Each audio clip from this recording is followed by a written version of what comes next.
And at a certain point, I realized, hey, wait a second, you know, if it's so easy to lose Jim Carrey, who the hell is Jim Carrey? So you're just passing We don't matter. It doesn't make any sense. I'm not looking backward. Why don't we just... It was more like you're supposed to say, you know, we're important, and you're supposed to say it's all going to be all right, and you're supposed to say that, you know, whatever you dream can come true, and you're supposed to say all those things. I do believe in manifestation, power of that kind of stuff, but I don't believe that any of it matters. You know, this mattering is to me a human construct, born out of a need, the same need as you have to have, you know, deities and things like that. I mean, I believe in an energy of God, an energy of, you know, everything is divine. You know, there's just not, there's no thing that isn't divine. Everything is divine, and I'm that. And it doesn't matter to me what's happening. I'm finding that ultimately the freedom from it is something people are kind of hungry for in a way. Right. They're like, I don't want to be me either. Right. You know, and I go, well, great, because you never have been.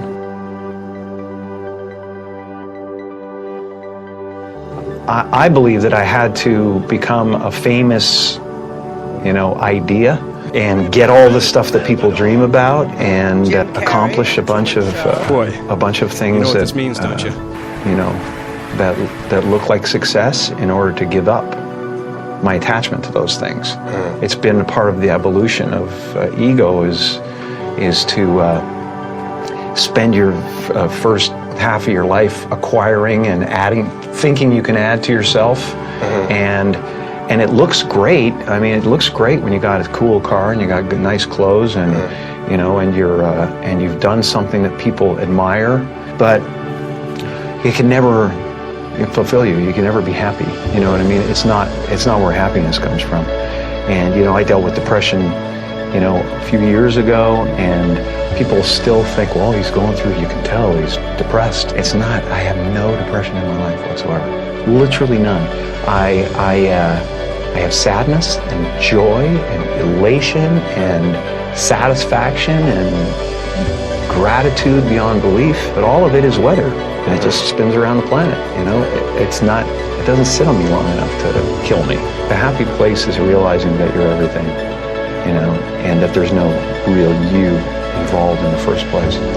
You know, it's a weird little semantic jump that you make where it sounds like, well, that's totally fucking threatening, man. I can't not be me. I've built this construct, and it's just ideas. Right. They're just ideas. You know, the only thing that separates you from an African American or an African Canadian is an idea. You know, and the weather, the adaptation to the climate, and whatever it is, I don't believe in any of it. And so the feeling of wholeness is a different feeling than meanness. They're all characters that I played, including Jim Carrey, including Joel Barish, including any of those things. They're all characters. You know, Jim Carrey was a less intentional character, right? Because I thought I was just building something that people would like, but it was a character, you know. So it's, you know, I played the guy that was free from concern, so that people who watched me would be free from concern. You know, and then at a certain point you go like, okay, well, that's great, but you know, it's like the one thing, like people talk about depression all the time. The difference between depression and sadness is just, you know, from happenstance, whatever happened or didn't happen for you, or you know, grief or whatever it is. And depression is your body saying, fuck you, I don't want to be this character anymore. I don't want to hold up this avatar that you've created in the world. It's too much for me. Right. You know? And you should think of the word of depressed as deep rest. Deep rest. Your body needs to be depressed. It needs deep rest from the character that you've been trying to play. You know? The great and powerful Oz. I'm the great and powerful Oz! How dare you come near me! You know, kind of thing. And you're just the sweaty guy behind the curtain going, it's an amazing metaphor, you know, in that movie.